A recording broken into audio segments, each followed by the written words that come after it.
Good evening, and welcome to Beware of Spoilers. I am Adam. I'm recording this on Saturday night. Go up Sunday. Or probably right after on Saturday night. But most people will probably see it on Sunday morning. We're here to talk about The City We Became, which is... Nope. Keep doing that. The World We Make. The City We Became was the first book.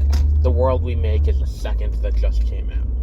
Now, this is N.K. Jemisin's second in the Great Cities duology that was born out of the short story The City Born Great from her anthology book of short stories, How Long Till Black Future Month, which had a few cool ideas in it that got brought up to full series, including Broken Earth came from that, and that went on to win the Hugo for all three entries.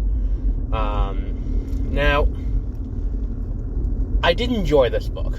I did enjoy it, and maybe it has something to do with the fact that I'm from the New York area. I listen to this book while I'm at work, and it's like there's a reverence and a groundedness to the city of New York that this book illustrates. That usually you don't see.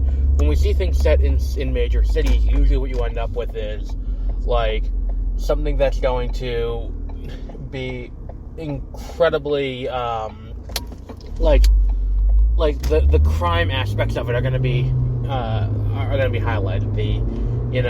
The worst of the worst elements of the city are going to be highlighted because it makes for interesting story fodder.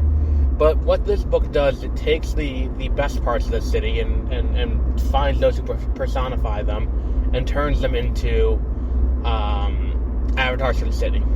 I think my biggest problem with it is there are too many things kicking around in this story that are that are kind of could be the A plot. Too many ideas here are kicking around that could be this is what this book's entirely about, beginning to end, A to Z, everything about this. Everything in this book is going to be about these topics specifically, and it's a cool kind of...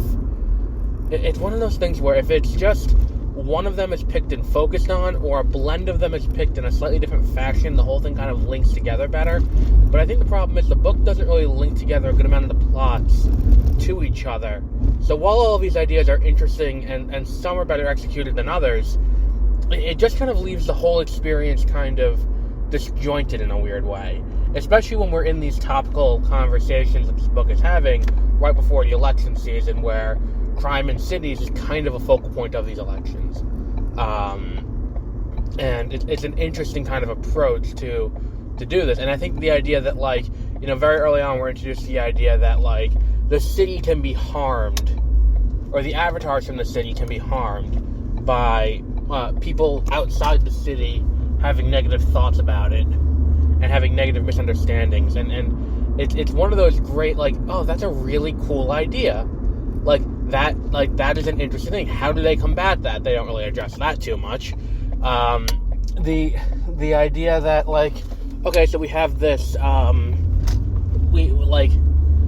forget that. Then we have this guy who's running for mayor, and he's going to make New York great again. He's going to, do everything. He's totally not Ron DeSantis, and it's a cool idea that this guy is there. But again, that kind of just fizzles out because the plot of the story is about the avatars of New York, and by the end of the book, the avatars of other major cities on Earth, dealing with that.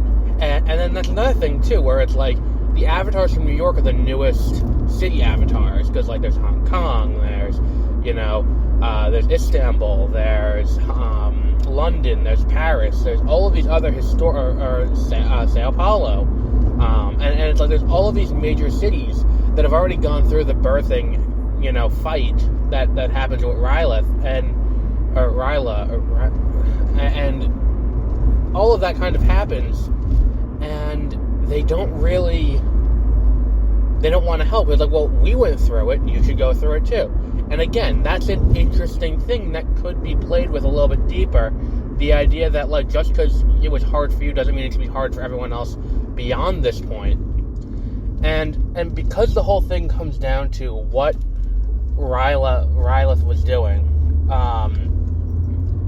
and her ties to Staten Island in that way, and how she was kind of using Staten Island, I think that the book doesn't really earn her transition, or Staten Island kind of pivoting back. It's not really earned in the context of the book, because it's like it just doesn't feel right that it happens. And like the whole thing was like, there's this thing that happens throughout the book on at least 2 occasions where the avatars lose their powers temporarily, and the enemy gets more strength in the city, and it's like, oh, that's a cool idea. Can we explore that a little bit deeper? Not really.